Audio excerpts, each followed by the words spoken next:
Hello and welcome back to AC's Make and Repair.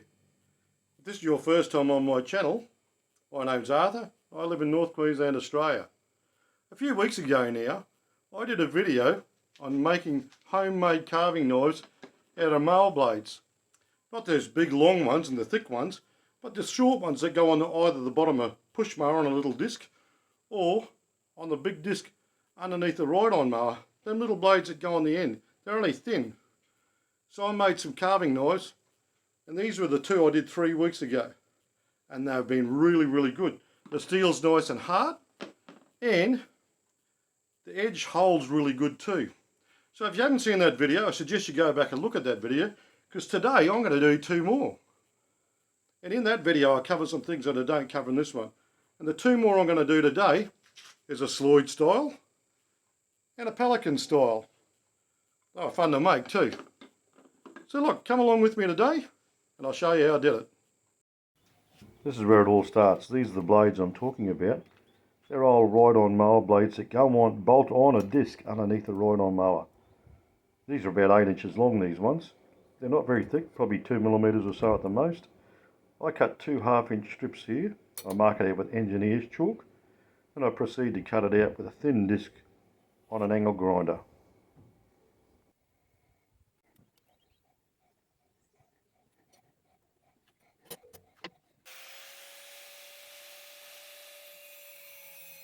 So here we go, I'm cutting it with a thin disc, and as I go along, to avoid overheating the steel, I keep it cool by wetting it with this little squirty bottle, and it goes really well. Once I notice the heat that takes the water away, I wet it again. As you can see, the heat's dissipating the water now. It's not getting overly hot because I can actually keep my finger on it, that's how cool it is still.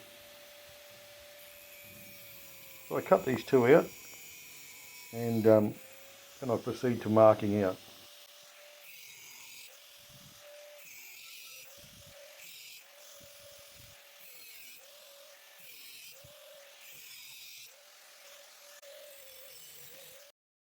Now on to laying out. I'm using a French curve here to lay out the sloyd style. I picked the part of the curve that suited the profile that I wanted. I marked out the pelican style also using the French curve and engineer's chalk. You can see I also marked the tang for the handle too. I actually marked them down, and my final size was about 6.5 millimeters, roughly 1/4 inch thick. I then went to the fine stone on my bench grinder, and I was attempting to grind it down to the mark, as close as I could get to it and as neat as I could. I constantly dipped it in water to keep the steel cool, to avoid overheating it and destroying the hardness in the steel. I took my time and made it as accurate as I could. I did this with both knives, grinding down the blade side of the knives. I didn't touch the back of the knives, I just ground the blade side down first. The reason for this is I later used the back of the knife to hold it in my grinding jig.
Now it's on to grinding the profile on the edges of the blade. I do this using a whetstone. This is not a very expensive whetstone, but it does the job quite good. I'm using a knife sharpening jig that came with this particular grinder, and look, because it's a curved blade, I really couldn't use the other one that I used last time that I had set up to do the straight blades, which does fine. But this particular setup does far better with the curved blades that we're doing today. So I'll go through and I'll fast forward through most of this, but I'll stop from time to time and show you the edge of the blade as we go, like I am now, and you'll get to see how the profile gets done evenly. I stop and I flip it over and I do the other side to the same amount of grinding, and I flip it back and do the other side until we get it down to the right profile and to a relatively fairly sharp edge just off this stone alone. And the whetstone keeps it very, very, very cool. So just follow along with me and I'll show you how it's done. Just out of curiosity, this is 25 degrees too, or thereabouts. It's pretty hard to get the accurate angle here, but when I measured with the angle gauge later on, it seemed to be that close to 25 degrees, it wasn't funny. So I've gripped it in the holder and I've put it out as far as I can to get that angle good, because the stone was actually touching the jig when I came down low. That's how low an angle it is. Of course you want the lowest possible angle you can get, and I'm not that good to hold it with my hands. So here we go. I'll just fast forward through this and you'll get an idea as we go.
This is the sloyd style finished grinding.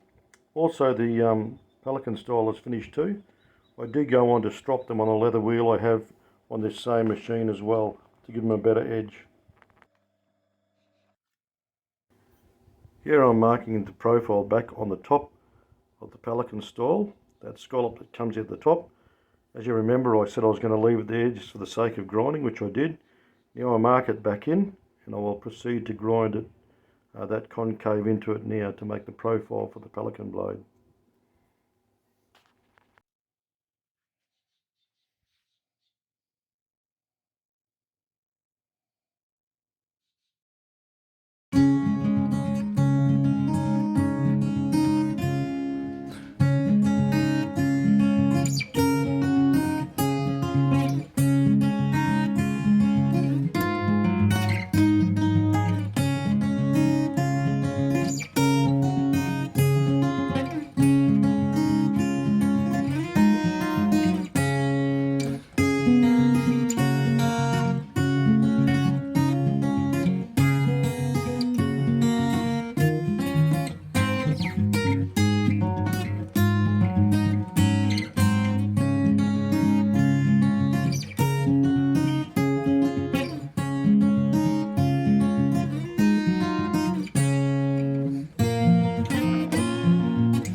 Okay, now we're on to turning the handles for these carving knives. Cut some short blanks, about inch by inch square, by about 5.5 inches long to 6 inches long.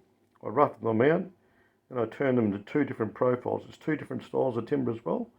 I heard another carver say that he liked different profiles and different knives because you could tell the knife by the handle. So far I've tried to change the handle for all the knives just so you can tell the knife by the handle. And I've tried to make them quite comfortable in my hand too. So I'll just fast forward through this too. You'll get an idea on how I turn it and how I step it down as well. It's fairly basic lathe work this, and it's good fun just turning handles for things too.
Just finishing off handle number 2. I'll sand it and wax it. You'll notice on both handles I left a blank cylindrical piece on the end of each handle, on the headstock end. That will be for putting in a chuck so I can bore the hole up the centre. So after I finish sanding and polishing, I then go on and fit a chuck to the lathe and hold it in a chuck, and then we go through and we bore the hole up the middle. I use about a 1/4 inch drill bit, not quite quarter actually, I think it's a little bit under, and then I broach it out with a 1/8 little square rasp, 1/8 by 1/8 square rasp.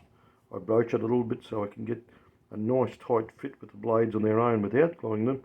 I do go on to epoxy them, and I will epoxy them at a later time.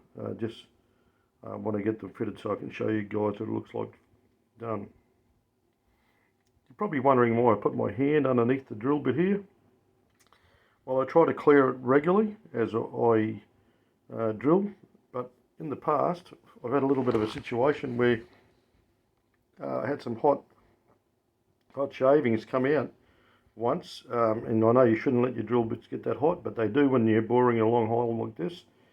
And I can remember one time underneath my saw bench, in a container that I had underneath my saw bench that used to catch the sawdust, one night coming down to my workshop and noticing a bit of a glow coming out of that sawdust, and that really taught me a strong lesson. Be careful with hot shaving, and there's nothing quite as hot as drill shavings coming out of a deep hole like this, and you can actually get quite a bit of friction up. Here I'm parting it off now that I've drilled the hole. I part it off while it's in the chuck still, and I just turn it down and part it off now. Then I go ahead and do the other one as well.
So here we are, I fitted the handles. They're actually only just pushed in there nice and tight without glue just yet, and I just thought I was too eager to try them out to see how they cut. As you can see, they're cutting really well, and I tried on the end grain and across the grain, used every part of the edge to see what it cut like, and they cut brilliantly. Nice clean cuts across the grain, and so that's what you want. And I noticed especially on the little Pelican one, you could get a nice tight internal radius. You can also do that with this one too, right at the point, but I found the Pelican extra good for that, so it was worth the make.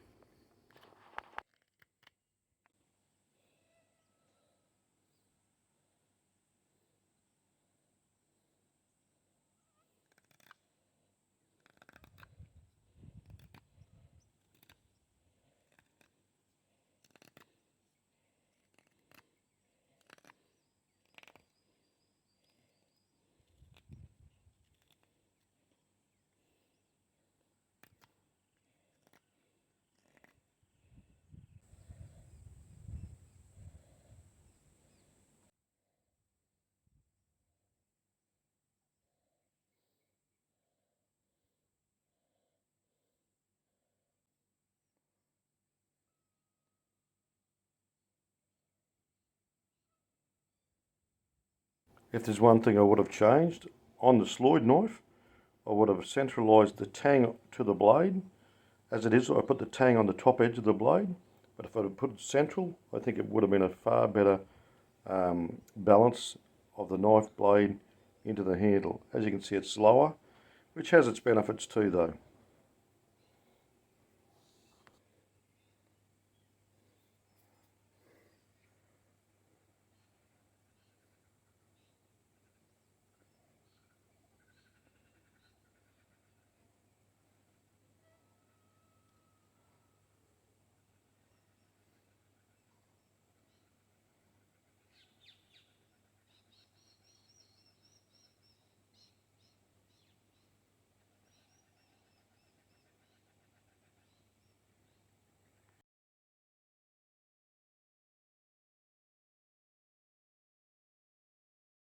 Thanks for joining me today as I made those two carving knives. It was a fun project, really it was. I enjoyed making them. I always sort of get satisfaction out of making some tool for myself, and I think they came up pretty good. And look, I encourage any of you people out there to give it a go. And look, it cost me really minimal money. Probably cost me a couple of dollars, if that. So look, it was great fun to do it. If you liked the video, hit the like button. Look, if you haven't subscribed, by all means subscribe. And please share them with your friends. Catch you on the next one. Bye for now.